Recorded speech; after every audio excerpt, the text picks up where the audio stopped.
This is Monsters on the Mic on the Fan 106.5, giving you exclusive insider access to coaches and players for Duluth's Minnesota Monsters football team. Recorded weekly at Lyric Kitchen Bar in downtown Duluth. Now here's your hosts, Brian Prudhomme and Dave Cook. Good evening, ladies and gentlemen, and welcome to Monsters on the Mic. It is Wednesday, which is the live recording, my favorite term in radio, of Monsters on the Mic here at Lyric Kitchen Bar. Brian Prudhomme kind of flying solo tonight, kind of. Let's see if his mic is muted or not. I'm not muted Dave yet. Cook is not able to be here. He's not muted. Maybe I will later, but intern Tanner is here to help me right the ship. Good evening to you, sir. Woo. Good to be back. Absolutely. So Tanner's here, I'm here, and of course Carlos Thompson is here, one of the best wide receivers that the Monsters have to offer. Welcome and thank you for being here. Yes, sir. I'm going to start with a very basic and kind of a silly question, but I think it's worth asking. How are you always so open? I guess I got to credit it to my quarterback and also, Coach Clark scheming up some really good combinations for me to get open. Well, that's what I was curious about because honestly, good route running is obviously key and size is good and hands are good and all the weapons that a wide receiver must have. But the games that I've been the public address guy for, that you've been out there donning that number 11, I see the ball go in the air and I see it go in the direction of number 11 and I think there's nobody within 6 yards of this guy. You gave credit to everybody else, but I have to ask it again. What's your secret? What do you think your biggest strength is as a wide receiver? I can say that I've been doing this for a few years now. So the experience of being indoors and just kind of understanding the timing of the routes and getting to certain distances and kind of being a magician, I guess you could say, of kind of making the DBs feel like they're good even though they aren't. Absolutely. The Monsters coming off a huge victory against the Kentucky Barrels. Tanner, I'm going to tell you that Kentucky may not want to come here anymore because that's 2 trips to Duluth, and I believe their point differential in those 2 trips is something in the area of minus 89. It's 4. We beat them, I think, last time 68-something, and this time we beat them, I want to say, 60-8. Right, I believe it was 69-32 and then 60-8. So if I can do the math the way I just did it, that tells me that's plus 89 for the Monsters. So if you want to keep scheduling Kentucky for us, we'll roll out the Barrels for them every time. But meanwhile, you gave credit to your quarterback, and a lot of people should and a lot of people do. But take me through your perspective of playing with Javonte, because it seems everybody enjoys it. Oh, man, he's one of the best in the league. And on top of being a great quarterback, he's also a great person. Beyond anything, he's a great leader, and he gets us right every day. He's on top of us, and he makes sure that we're on point and making sure that we're doing everything that we need to do to be successful. All right, so I talked about always open, so maybe the answer is it doesn't matter, but I'm going to ask it anyway. Favorite route to run as a wide receiver, because there's a lot of different ones in the AF1, the arena sport in general. There's a lot of quick ones because the sport in general is quick. What's the favorite for Carlos Thompson? The one that's going to get me in the end zone. Well, for you, that's just about every one lately. I need you to be more specific. I would think that, honestly, I could say that we have a route called choice, and it gives me a choice to kind of go with whichever way that I want and kind of just make the DB feel like he feels like he's good, but I'm going the opposite way. So, yeah, my choice route. All right, so speaking of choice, how do you choose the celly that follows the touchdown? Because as much fun as it is to watch you as a wide receiver get in the end zone, don't stop watching at that point because the fun begins after you've gotten there. Yes, sir. I can say this, like I choreograph a lot of the stuff, and me, my other receivers, and kind of a few guys on the team kind of sit back, have a few meetings, and we put them all together. I like that. So the choreography takes place maybe on a Wednesday like today and then hits the field over the weekend. I got to ask you this. You talked about other receivers. Are you the teacher or the student or a little bit of both in this receiving corps? Oh, a little bit of both for sure. We have a combination of guys that have played for a few years and even a few guys that have only been playing their rookie seasons. But, there's always room to learn from anyone, I feel like even though I've been doing this a while, there's somebody that's younger than me or maybe older than me that can always teach me something. So I have to ask, you've done this for a while. What gets easier with experience? What gets tougher? And I say this politely, with age, because you've done it for a while. Man, with age, it's father time, and the biggest thing He's undefeated, isn't he? Yeah, he's definitely undefeated. And the biggest thing about our sport, I would say, would be that wall. And over time, it just starts to hurt a little bit more the older you get. But I can say this, the nutrition that we get here helps me out a lot, keeps me hydrated and keeps me full of energy to get up and go run around. All right, so Carlos, you credited Coach Clark, and everybody does, and it's a good thing to do. Your head coach is certainly a weapon to have in your arsenal, but you have a secret weapon in the sense that your head coach was also a wide receiver. What's it like when your head guy played your position to learn and kind of absorb him? And, oh, man, it's amazing because me and Coach Clark, he also played receiver, but we're somewhat similar body types. So a lot of things that worked for him throughout his career worked for me. So he's able to give me a lot of pointers, whether it's how to stem my routes or whether to get in and out on certain breaks and stuff like that. It really helps me out a lot having a guy who's similar to me. So you talked about similar body types. I got to ask you about guys that are not similar to you in body type, and what's it like to watch them, try to teach them, because their weaponry is different just based on size. You see a guy like Jamal Couch, who's, darn near 7 feet tall in comparison, plays the game a different way, but still can learn from you. What's it like to try to teach people that have different strengths and weaknesses, say, than you do? I can honestly say that the bigger guys here with Jamal Couch and LaDarian McAllister being two of the bigger guys here, they're honestly special. Being able to see big guys like that are truly able to move the same way that I can, it's amazing, actually, because, man, they're special, both of them. Well, let's talk about one of them a little bit further, because LD, whether it's been the previous franchise in Duluth or this monster team now, LD, for me, first of all, a great guy. Second of all, never gets enough credit for what he brings to the field. Expand on that. Man, LD, he's what you call a workman. Like, no matter what, he's one of those blue-collar guys. He just shows up and works no matter what. Comes in, he puts his head down and does whatever you need him to do no matter what. And on top of him being a workman, he has an amazing talent. Yeah. He's a big guy that can move around, and he's fearless more than anything. So I brought up his versatility because I wanted to segue to yours, because you're a terrific wide receiver, but also a return specialist. It literally says that in the bio.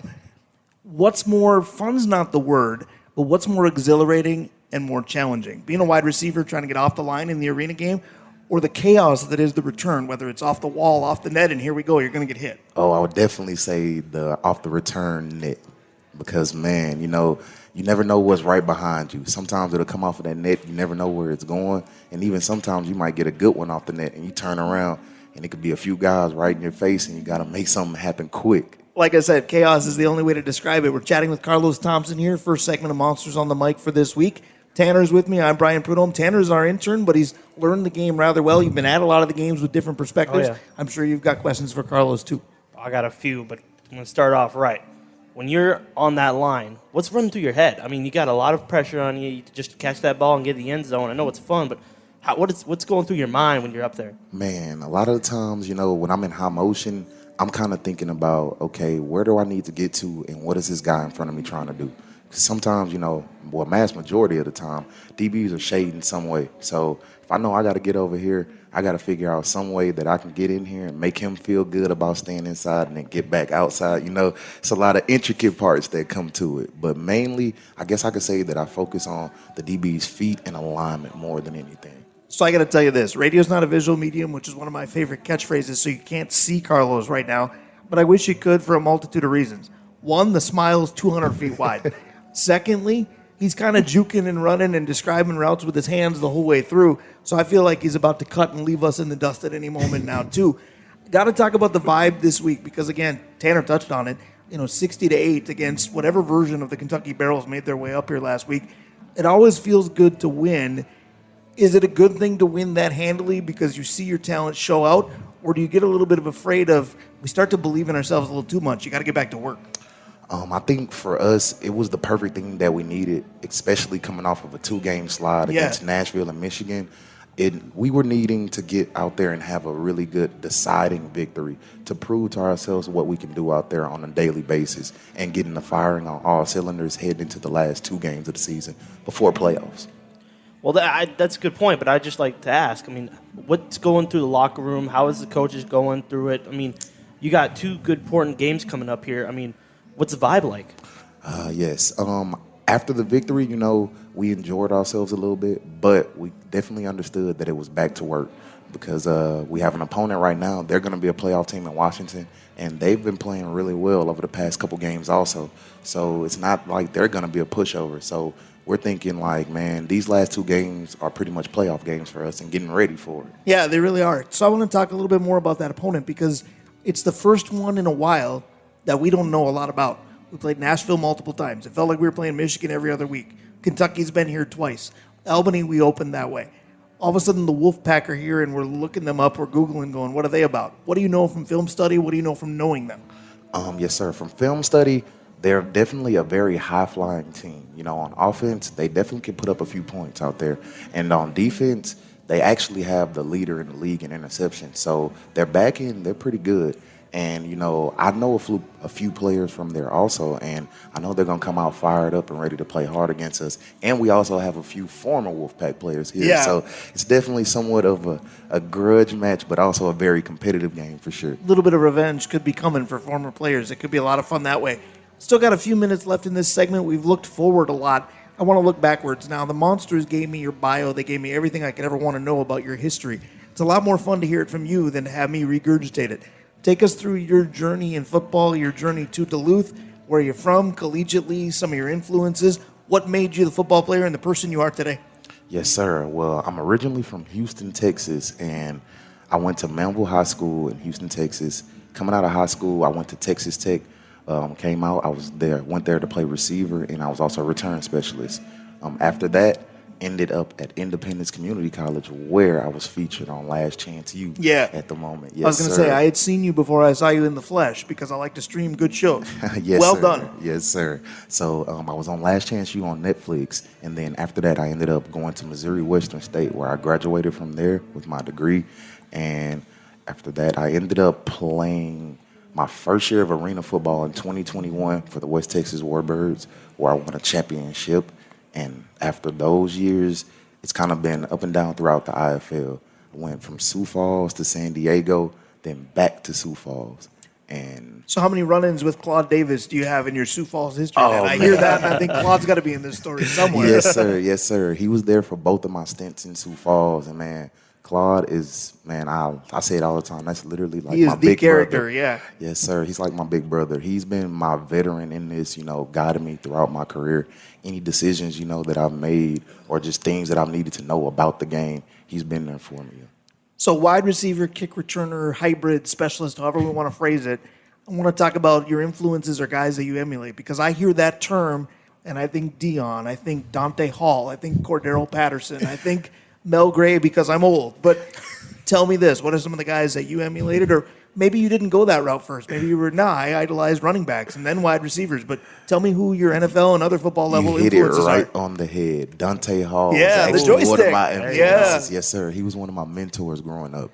It's actually crazy. His mom and my mom worked together. So I got to know him growing up, and him being around the same size as me and doing the things that he did in Kansas City, it was always inspiring for me. So I was just like, yeah, that's definitely one of the guys that I want to be like when I grow up.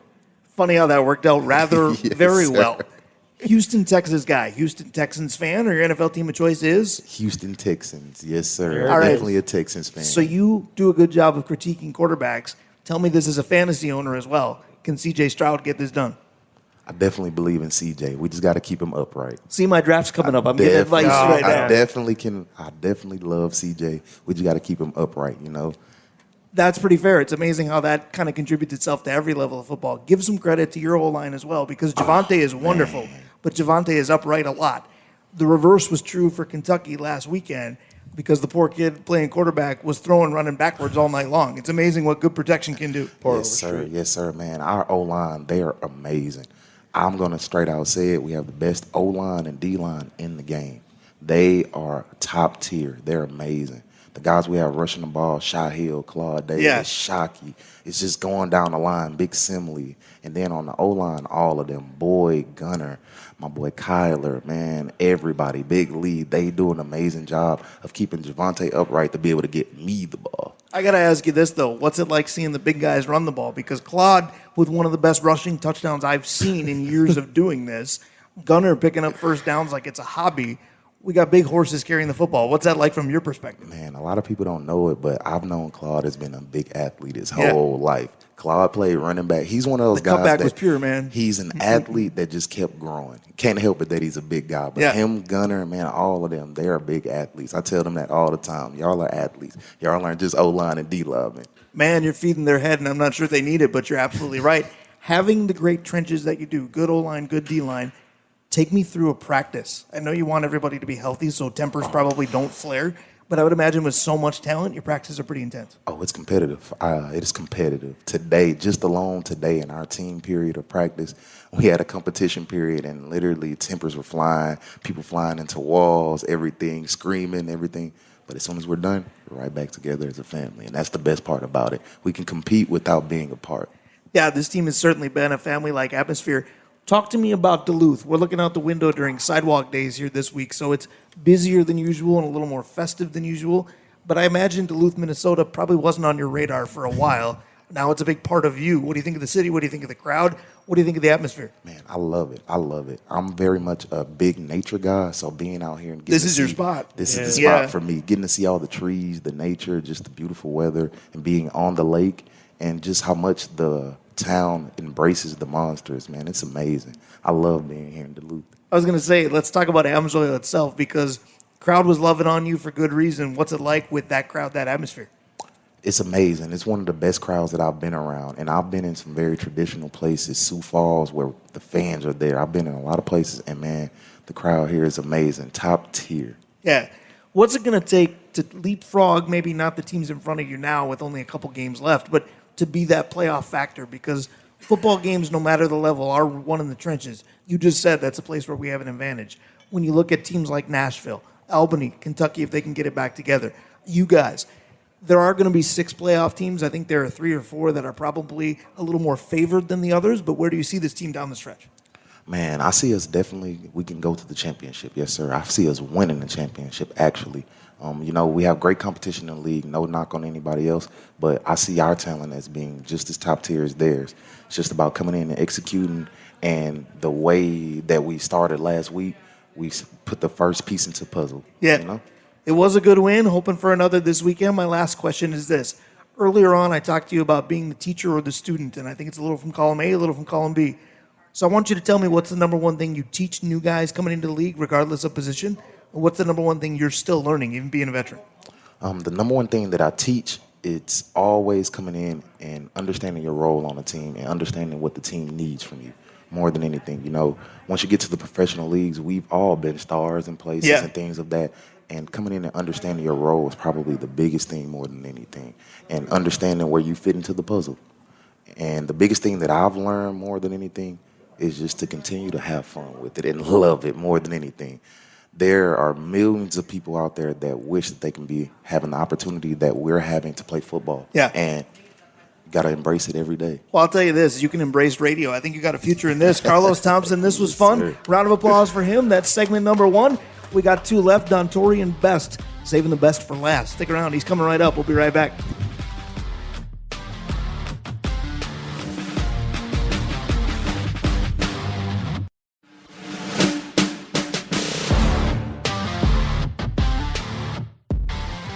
Back here on Monsters on the Mic, Lyric Kitchen Bar starting to fill up with a plethora of monsters as we've saved the best for the second segment, as in Dontorian Best. It's Brian Prudhomme and our intern Tanner is filling in for Dave Cook tonight. Dave with some family issues this week. We want to wish him the best. Speaking of the best, Dontorian is to my left. We'll talk to him in just a moment. We don't talk to anybody without our great sponsors. Again, thank you to Lyric Kitchen Bar for having us. And again, St. Croix Casino Danbury, Comfort Systems of Duluth, and Sanju Two Harbors. They make the show possible. And I'll tell you what, you look at the monsters that are with us right now, the things that they could make possible, there's no limit to that. Just ask the Kentucky Barrows, who fell 60-8 at Amsoil Arena back on Saturday. And Dontorian Best here to tell us more about that, because the best thing about that game, besides Carlos Thompson being in the end zone every 2 minutes, was the defense just absolutely shutting this team down. That's kind of been a staple of the Monsters, though. Defense wins, that's the old adage, and Dontorian, your unit believes in that and proves that. Yes, sir, we definitely do. I mean, each week, we're going with the same mindset of just be where our feet are. We practice hard. We hold ourselves to a high standard. So when we get out there on Saturday or Sunday or Monday, whichever one we play on, it's just the same mission. Go out there, dominate, play fast, play physical, and, do what we can. I liked what you said, no matter the day of the week, because you mentioned Saturday, you mentioned Sunday, you mentioned Monday. This team has played on all 3 of those days. Does it matter much to you? Because this is coincidentally considered a short week because you played on Sunday and you'll play again on Saturday. How does that change your routine, if at all? Or is it just we shrug the shoulders, look at the schedule, and just play? I mean, like I said, we're where our feet are. Nothing changes. The mission remains the same mission. We just go with the flow, and however, they decide to schedule our game, we're ready to play whenever. I want to touch on the schedule a little bit again just because of this. You started the season not even knowing where Duluth was because everything on the schedule was on the road somewhere. All of a sudden, the script flips, and you're home and comfortable for the next several weeks, we hope. What's that been like to have such a extreme versus we're home, we're road, we're home, we're road? You guys are very patterned with lots of travel, then home. Has that been good or bad, or is that one of those, let me get back to you at the end of the season? I mean, we love to play in front of our home stadium, our home fans, where all our love is. But, I mean, I feel like that's what makes this team such a great team. Our bond, our brotherhood, I mean, it doesn't really matter where you send us or where we're playing at. I mean, we're always ready to go play for the person next to us and get after it together. The chemistry and the camaraderie, we just saw it with a bunch of players that just came through the door. That's been kind of the number one thing that this team has harped on as a big strength. Expand on that. What's it like to be this family that you guys are? I mean, every team's different. Yeah.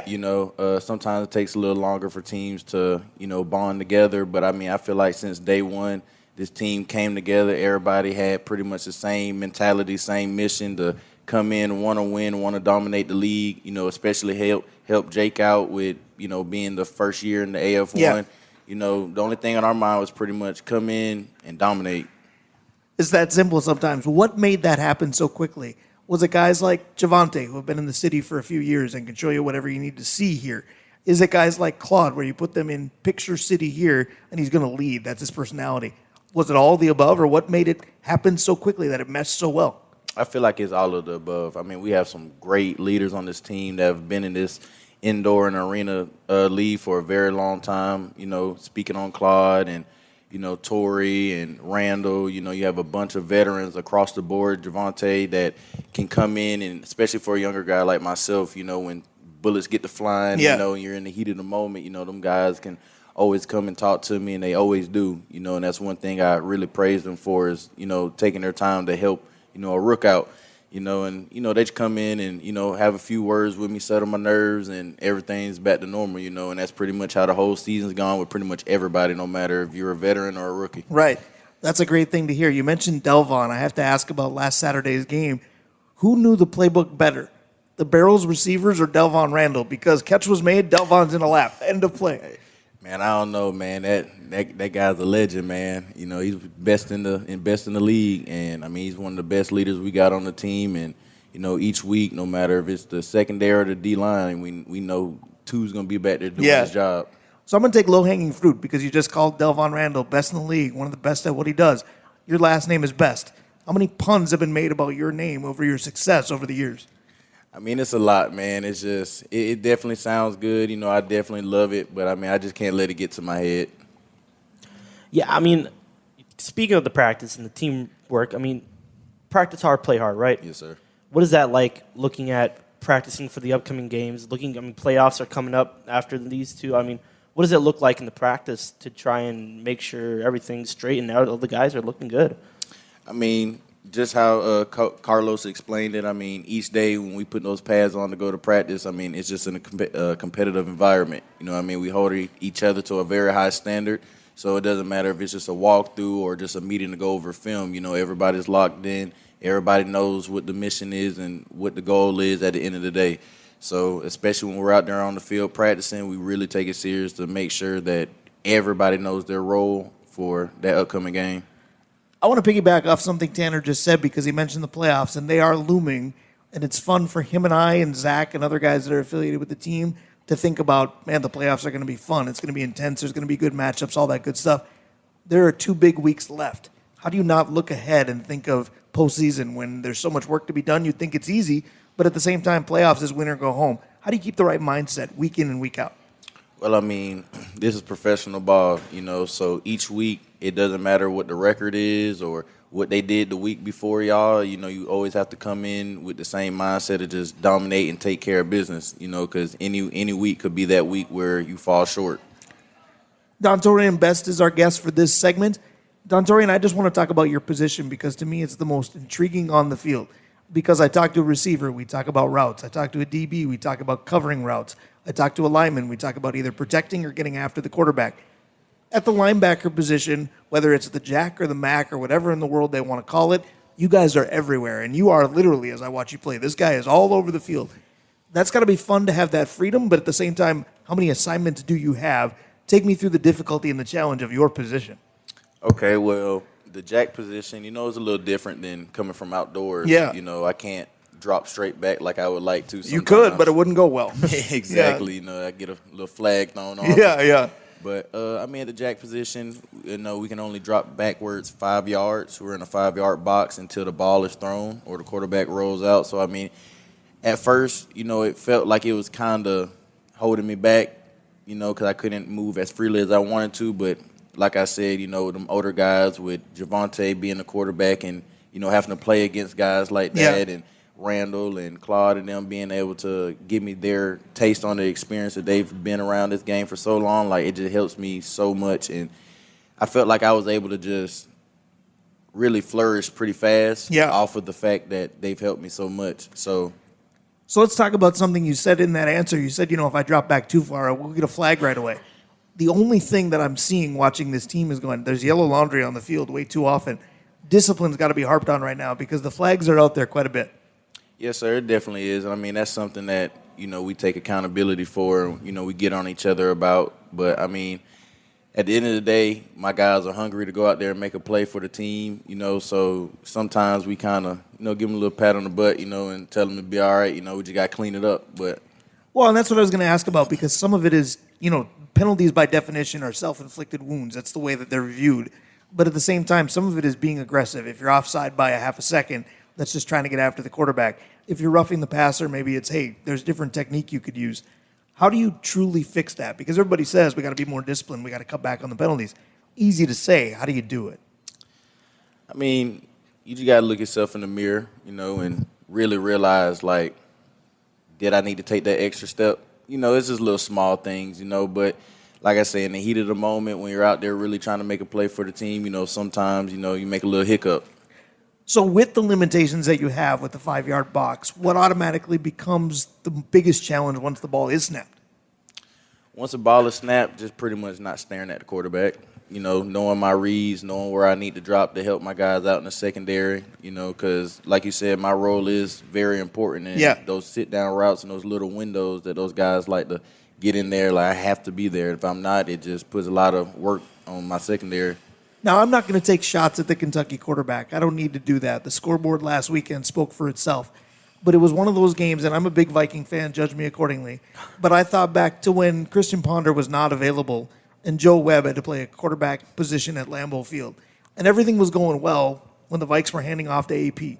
And then the first time that Joe Webb had to throw, we all went, oh, this is going to be a long night. I felt like every single time Kentucky had to drop back to throw, I thought, this is not going to go well. When did you guys know, man, we've got them in such an uncomfortable position? After the first game, with that dominant performance, we knew that they were going to come out a little sketchy and a little hesitant, because of how just mean our D-line is, man. Like Carlos said, best in the league. So, I really feel like no matter who lines up against us, like, it's going to be kind of the same situation. You got Big Claude Davis, Shy Hill, and Shockey and Simley coming off that ball. So it's just like you got to make a business decision sometimes. That's the toughest part is whether or not you know Claude or know Simley or know any of those guys that get after the quarterback. About 3 snaps into the game, you know them rather well. Their pressure is unbelievable. Any linebacker at any level, life is easier when a D-line is doing what they're doing. I don't want to oversimplify your role, but how much, like I said before, freedom do you have based on what they're able to do? It makes my job a whole lot easier. I was waiting for that. But that's the problem. Right. When you got guys like that are so disruptive in front of you, you kind of get caught looking in the backfield because you kind of want to see what's going to happen, right. Because I know sooner or later, one of them guys is going to get free and, be able to go make a big play for us. So what's it like playing defense for a unit that's run by Tony O'Neill? Because he's a guy that I've known for a few years, intensity with a capital I, to say the least, a guy that will just make an offense's life miserable, takes pride in that. What's it like playing for him? Playing for Coach Tony is always a great pleasure. He definitely keeps us grounded. He definitely pushes us each week. him stepping in for Coach LJ and just keeping everything rolling like how Coach LJ set the standard at the very beginning of the season for us. I just feel like Coach Tony's done a great job of staying on us and each week, making adjustments that we as a defense also feel is needed, you know, and just keeping us grounded, like I said, and staying on us. He is incredibly good at that. So take me through the journey. We did it for Carlos. We got to do it for you. Dontorian Best came to Duluth. Give me the bio. I have it in writing, but again, for me to say it isn't fun. For us to live it through you, that's more enjoyable. Go ahead. Yes, sir. So I'm originally from Hopkins, South Carolina. Okay. Better known as Columbia, South Carolina for some people. Went to AC Flora High School. Went to Wingate University, about 20, 25 minutes outside of Charlotte. No Netflix specials on your resume that we know of? No, sir. Okay. No, sir. That's a Carlos Thompson staple. Yes, sir. Had a very successful career down at Wingate. Finished the season, my senior season with a SAC conference championship. Nice. Left with some pretty good accolades. Afterwards, I had a few workouts with a few CFL teams, and then that's when Jake and Coach Clark got in contact with me. And I've been here ever since. So taking that phone call, making that decision to come here, obviously worked out well for us. We're happy to have you. But again, your thoughts on Duluth. Again, as we speak, it looks like one giant party downtown. It's not like this every day. But your thoughts on Duluth, your thoughts on Amzo so far? Man, I love Duluth. I definitely didn't hear about it until I've been here. But, I'm a very big water person. Okay. I love the This water. is a good spot for you too, sir. then. Nice. So the lake and being able to fish whenever, that's a huge bonus for me. And then, like I say, the people in the community are great. They open their arms, they're home to us. Yeah. And ever since we've been here, every day I meet somebody new and have a great encounter with them. You quickly become one of us. Tanner, go ahead. So I got to ask, with your journey coming up here, and as a kid, I'm sure, is this what you dreamed of? What do kids listen to this right now and trying to become a football star like you, what would you give them as advice to do that? Just don't listen to the outside noise. You know what I mean? Like all the social media nowadays, I feel like some of that kind of cramps the kid's mind on how things really work. The best thing I can tell you, just listen to your parents. You know what I mean? Like, stay respectful, stay humble, and stay grounded. You know what I mean? Like, you have to work for what you want. Nothing's ever going to be handed to you. Right. But the second one thing doesn't go as planned, you can't just shut down. You have to keep rolling. That's life. Parents are big influences. Coaches can be, too. Who are the giant influences on you? First, I would love to say my great-grandmother. Nice. She stayed on me since I was in diapers. She's seen the vision first. Yeah. And then, my coaches since Pop Warner, they've been on me. I still get on the phone with a bunch of them. They talk to me every single day, darn near. High school coaches, same way. I've built a lot of great relationships with the guys that, God has put in front of me to be able to coach me. So a lot of guys that we've talked to, they're playing a position now, but they played 4 or 5 other ones coming up. Where else did you play on a football field? I had a real crazy, career. I've played quarterback. I've played running back. Okay. Linebacker always. I've played a little bit of safety and D-line. So I got to ask, with all these non-runners running with the football, is Dontorian Best going, when's my turn? Definitely. I struck a nerve right there. That smile grew. His eyes widened, too. I joke around with Coach Clark all the time about trying to let me run the ball, man. But, hey, I'm an athlete now, so, you never know. We have talked to 2 athletes for sure. That's going to do it for segment 2. Round of applause for Dontorian Best. Dontorian Best has been great. Carlos Thompson's been great. Let's see what they can do together when we come right back. Welcome back to Lyric Kitchen Bar for Monsters on the Mic. Again, it is Wednesday, the live recording. Again, that will forever be my favorite phrase in radio because how this works, it airs on Thursday nights, and then it airs as the pregame to the pregame. As I shift to my intern, Tanner, that can vary in days because the schedule has had Saturdays, Sundays, Mondays. We play whenever. Yeah, every day, anywhere, anyway. And if the Monsters put forth the effort like they did last weekend, we'll take anybody, anywhere, any day. This time it will be Saturday against the Wolfpack.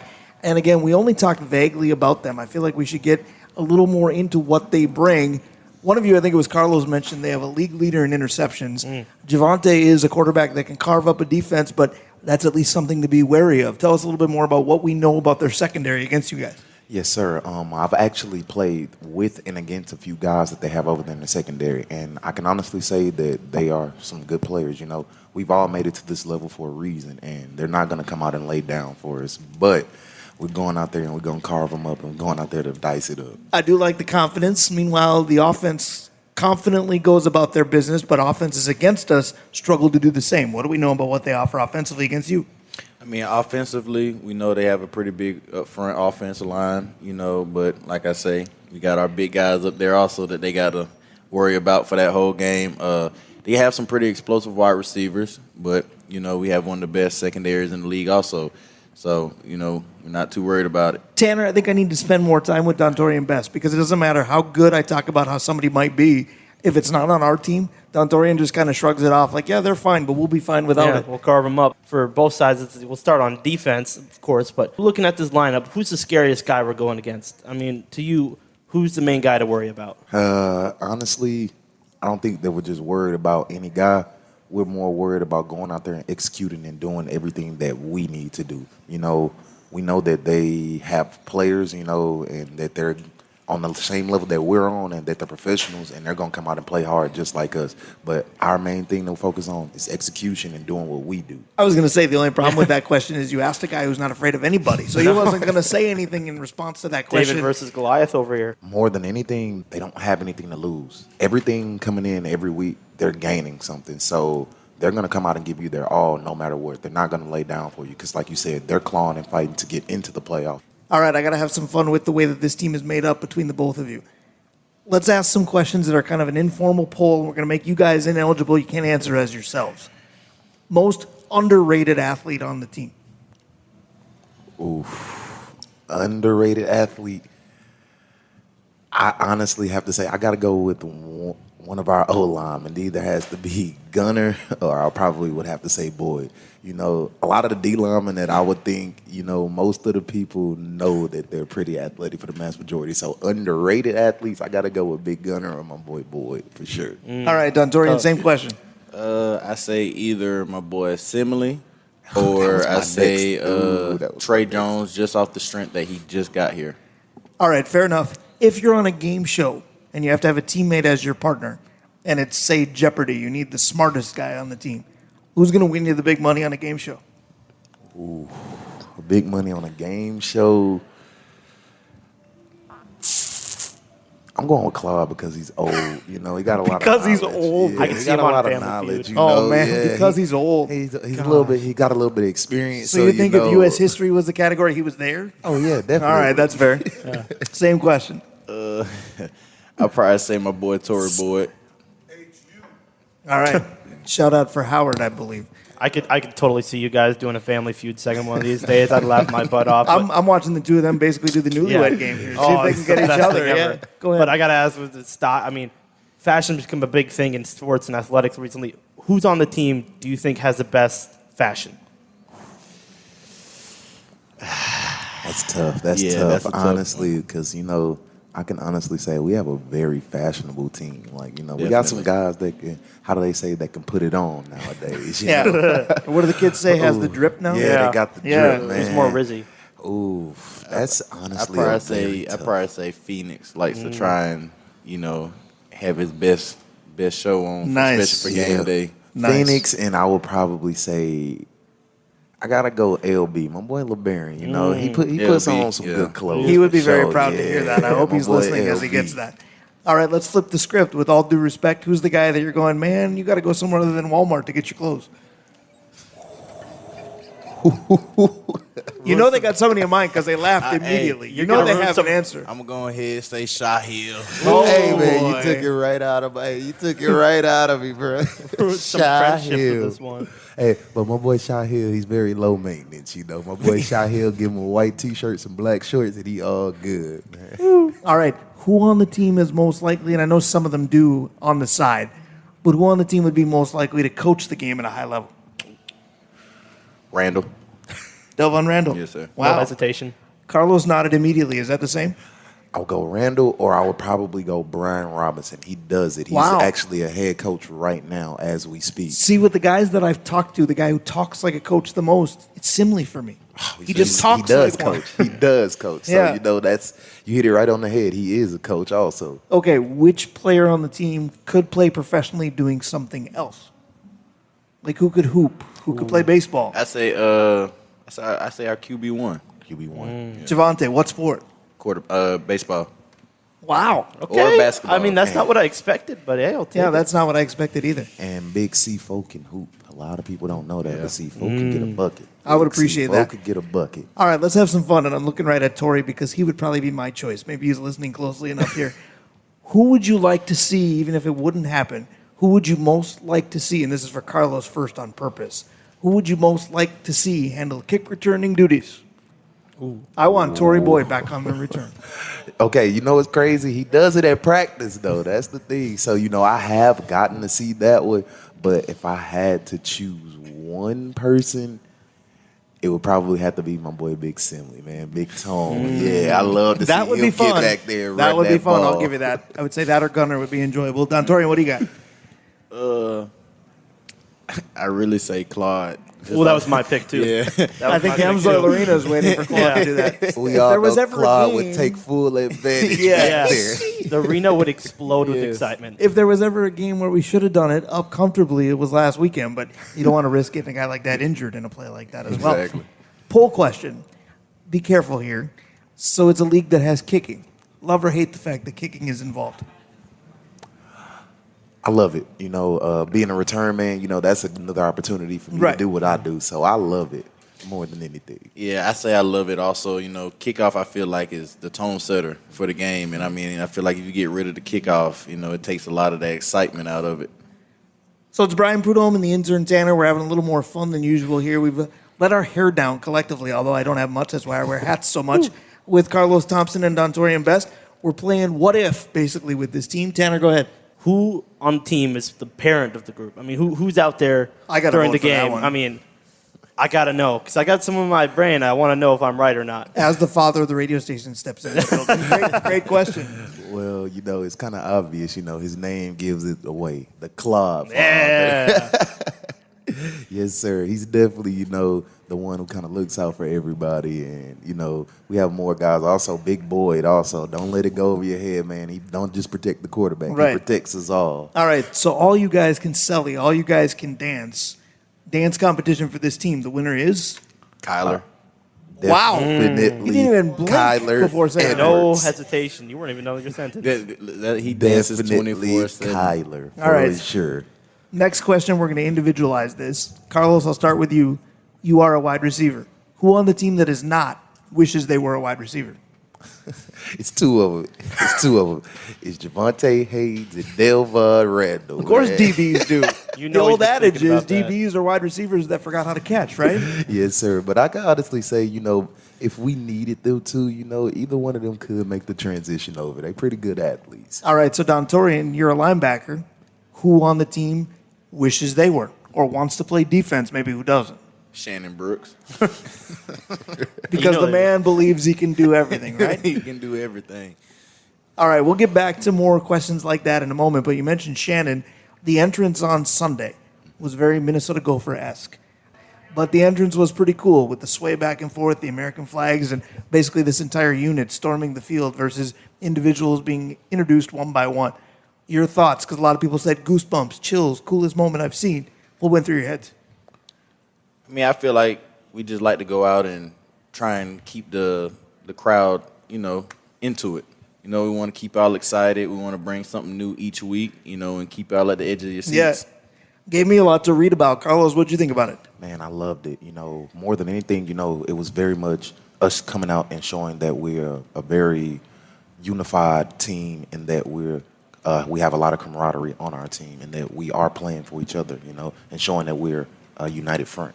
Speaking of college entrances, looking at all the college or conference teams, which is your favorite entrance in the league? Oh, man, I guess I'm going to say I'm a little bit biased, but, man, my Texas Tech Red Raiders, man, running out at the Jones, man, with the mass rider, man, it's amazing. It's amazing. I'd probably say Clemson running down that hill. Yeah, that's a great one. That's a great Classics, man. I was gonna say if I had to pick a winner, Dontorian wins that one. I gotta flip. I gotta No flip argument, this script. Yeah, no argument. No disrespect to the Red Classic. Raiders, That's but it a is what it is. classic. That is a classic. So let's flip the script. Dance contest. Who doesn't come close? Who's the worst dancer on the team? Javonte Johnson, he doesn't dance. He doesn't dance. You know, he got sweet feet in the pocket, but, you know, on the dance floor, it's a little different, you know. You know he's been thinking about this, too, because he didn't even hesitate with his answer. Well, and the other one giggled so quickly, something tells me he's right, is he not? He's definitely right. My boy has 2 left feet. Yeah. Fair enough. At least he sets them in the pocket. I think that's very well said. Who's the most likely to be a teacher? Because Claude seems like one with his parental ways. Simley talks like one. And I know that Phoenix has done it a little bit on the side. Who'd be the most likely to lead a classroom? I say LD off of Really? his patience. Ooh, okay. Okay, Yeah, LD has a lot of patience.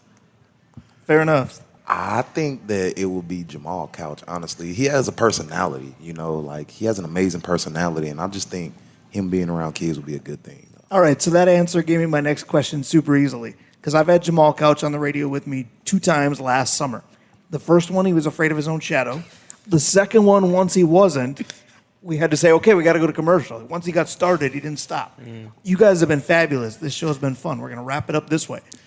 Who, besides you two, would be the best on the radio? And I might get to judge here because we've had a lot of them. And then who do you think would be too nervous to do what you guys just did for the last hour? Because that'll tell me not to have them eventually. I say best one. I say probably either Kyler or I know y'all have had Mr. Boyd on here. We already. have. He's Yeah. experienced. We've done this a few times. So my pick, I say Kyler. The best one by personality, I would probably have to go with, let me see, I got to think. It's hard because you got the 2 best right here. Well, obviously. Obviously. Yeah, I'll have to get you back. I would honestly probably have to say Shannon because, man, he has Yeah. a great personality. We had Shannon previously, and I think we were told that we should because he got the whole hour to himself. All right, flip side. Who's the one that you go, if you have him, you're really going to have to coach him through? Who's scared to talk publicly? Shy Hill. So the name Shy, although spelled differently, is accurate? Yes, sir. Very Fair enough. much. And I would probably say Trey Jones just because he's very much a laid-back guy, you know, so getting him out of his shell would take a little bit, but I think he wouldn't be the worst at it, but he's pretty much laid back. So getting him to talk a little bit would be tough. All right, I really appreciate you both. Last question, did you have fun? Yes, sir. All right, Yes, this was sir. awesome. That'll Yes, do it for sir. another week of Monsters on the Mic. Thank you, Carlos Thompson. Thank you, Dontorian Best. Thanks, Tanner. We're out of here. Go Monsters. We'll talk to you in a week.